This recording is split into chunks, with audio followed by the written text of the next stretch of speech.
Halo teman-teman, gimana kabarnya? Semoga baik-baik saja ya. Oke ya, sedikit informasi, kalau pada part kali ini kita udah masuk ke Art Asgard ya, dimana udah kita singgung sedikit pada part 15 yang lalu. Sebelum ke ceritanya, aku mau sedikit jelasin dulu ya, terkait nama putri Asgard kemarin itu, Hiruda atau Hilda. Terima kasih buat Abang Wele Siswanto yang udah ngingetin. Sebenarnya, Hiruda atau Hilda itu sama saja ya, dimana nama Hilda adalah nama populernya yang juga digunakan saat penayangan di Indonesia. Nah, sedangkan nama Hiruda adalah nama panjang asli Jepangnya, yaitu Porarisu no Hiruda. Dan nama inilah yang digunakan pada versi anime asli dari Jepangnya. Tapi, sepertinya orang Indo lebih familiar dengan nama Hilda, jadi ya akan aku ganti aja ya jadi Hilda biar nyambung ceritanya. Oke lah, jangan banyak bacot, kita lanjut lagi cerita kita ke part 16. Setelah Hyuga memutuskan untuk pergi ke Asgard pada part sebelumnya, singkat cerita, ia pun telah sampai di Asgard dengan membawa seorang cewek bernama Freya dan sepertinya mereka sedang dikejar-kejar oleh seseorang. Scene berpindah dulu ke Hilda yang sedang mencari Freya yang ternyata adalah adiknya. Lalu salah satu anak buahnya mengatakan kalau adiknya kabur bersama salah satu saint dari Yunani, ya si Hyuga tadi. Hal itu membuat Hilda heran apa maksud dan tujuan dari adiknya tersebut. Kembali lagi ke Hyuga dan Freya yang dihadang oleh anak buah Hilda. Mereka pun membujuk Freya agar kembali dengan kakaknya. Akan tetapi ternyata Freya ini menyadari kalau kakaknya sedang di bawah pengaruh sesuatu yang ia belum ketahui. Oleh karenanya, ia meminta bantuan kepada Hyuga dan juga Athena. Kemudian, karena Freya nggak mau dibujuk, mereka pun kemudian menyerang Hyuga, namun Hyuga dengan mudah membuat mereka semua jadi KO.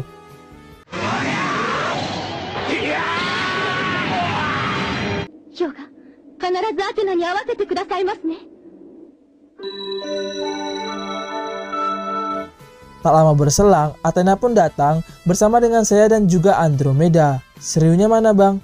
Iya kan dia lagi pulkam ke tempat gurunya, ingat kan? Lalu, Freya berusaha memberitahu Athena kalau kakaknya tiba-tiba berubah menjadi pribadi yang buruk dan penuh dengan ambisi. Bahkan, kakaknya yang dulu sangat rajin berdoa kepada Dewa Odin, kini malah nggak pernah lagi. Akibatnya, es di sana pun mulai pada mencair karena Hilda yang nggak pernah lagi berdoa kepada Odin. Melihat kondisi itu, saya dan kawan-kawan pun merasa kalau masalah di Asgard adalah masalah bagi seluruh umat manusia. Karena apabila es di sana semua mencair, maka akan menenggelamkan kota-kota di dunia. Scene kemudian berpindah dulu ke Hilda yang menyadari kalau Athena berada di Asgard. Ia pun bergegas ke tempat Athena untuk membunuhnya. Singkat cerita, Hilda sudah sampai ke tempat Athena bersama dengan para saintnya yang disebut sebagai God Warrior. Tanpa pikir panjang, Hilda pun langsung menyerang Athena, namun beruntung Athena mampu untuk membalasnya.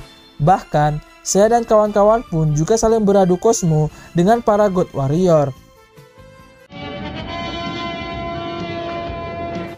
Setelah itu, Athena berusaha memberikan ceramah non-jutsu kepada Hilda yang menurutnya mulai berubah. Namun tiba-tiba ia melihat sebuah cincin di tangan Hilda yang gak asing baginya. Kemudian, Freya memberitahu bahwa semenjak menggunakan cincin itulah kakaknya mulai berubah menjadi pribadi yang buruk. Lalu Athena menjelaskan kalau itu adalah cincin iblis yang bernama Nibelungen. Susah banget nyebutnya. Tak hanya itu, Andromeda yang ternyata juga tahu soal cincin itu pun menambahkan kalau siapapun yang menggunakannya akan memiliki ambisi untuk menguasai dunia apapun caranya. Sehingga Athena meminta saya dan kawan-kawan untuk melepaskan cincin tersebut dari tangan Hilda. Sedangkan ia akan menahan es di sana agar tidak mencair. Lalu Athena pun pergi dan membuatnya berada di ujung jalan.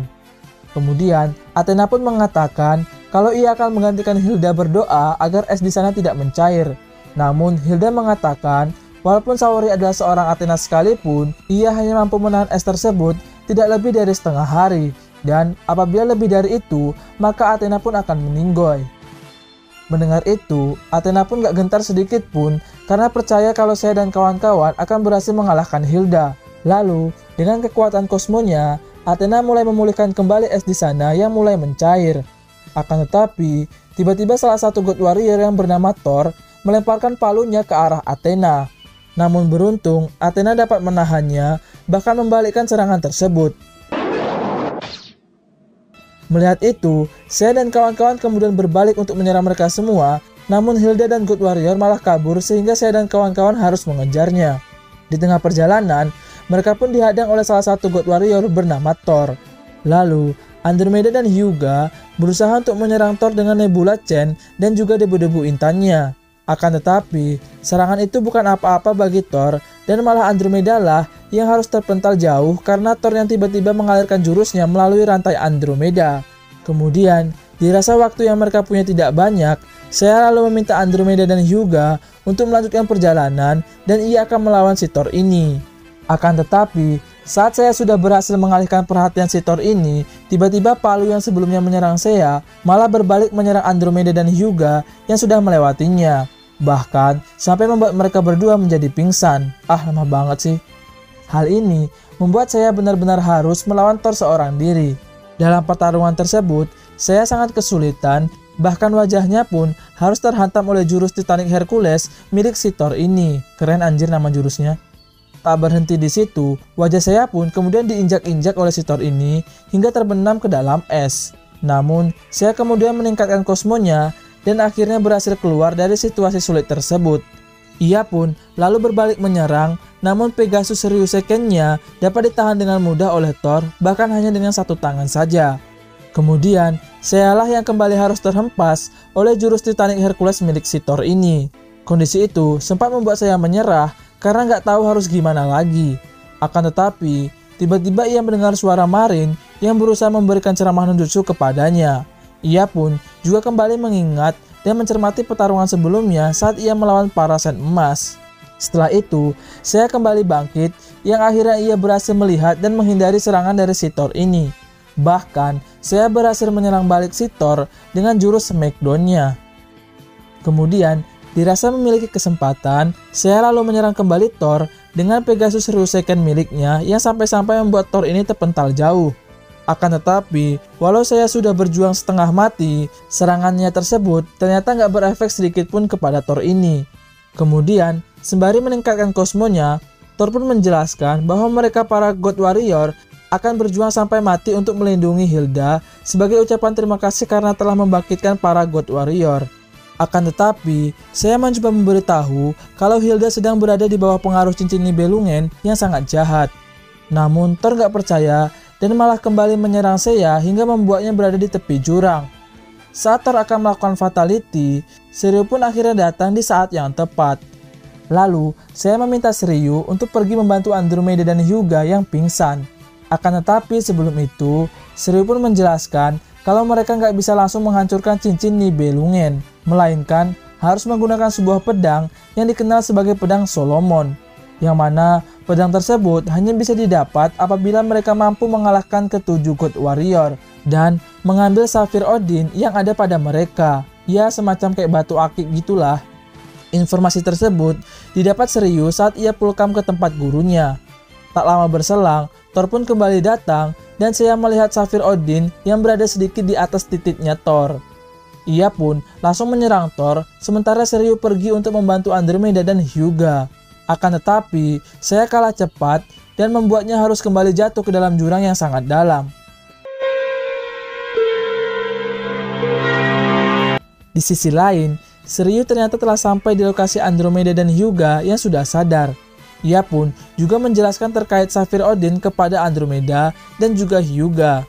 Kemudian, karena mereka percaya dengan saya, mereka pun melanjutkan perjalanan, namun tiba-tiba Thor sudah ada aja di depan mereka. Tak lama berselang, saya pun juga datang, yang mana hal itu membuat Thor jadi keheranan dengan semangat juang saya. Lalu, berkat bantuan dari Athena, saya pun membangkitkan kosmonya, sampai-sampai membuat langit di sekitarnya menjadi jingga. Tak hanya itu, saya juga berhasil memukul telak Thor hingga terpental jauh. Namun, akibat serangan itu, Thor pun merasakan kosmo Athena yang begitu lembut dan hangat, sama seperti saat pertama kali ia bertemu dengan Hilda. Adegan kemudian berpindah dulu ke masa lalu Thor saat ia dikejar-kejar oleh anak buah Hilda karena berburu di hutan milik Hilda. Ia pun sempat terkena anak panah dari salah satu anak buah Hilda. Sebelum menjadi God Warrior, Thor adalah orang yang sangat gak suka dengan Hilda karena merasa Hilda gak pernah memikirkan rakyatnya yang menderita. Tak lama berselang, Hilda pun datang dan mendengar semuanya. Namun, bukannya marah, Hilda malah mengobati luka Thor dengan penuh kelembutan dan juga kehangatan. Sejak saat itulah pandangan Thor menjadi berubah kepada Hilda. Akan tetapi, karena perubahan sikap Hilda yang aneh beberapa hari ke belakang, ia pun sempat ragu dan kembali mengingat omongan saya pada adegan sebelumnya. Namun, karena sudah terlanjur setia dengan Hilda, Thor pun kembali menyerang Seiya, namun serangan tersebut mampu ditahan oleh Seiya dan mengubahnya menjadi jurus Kamehameha.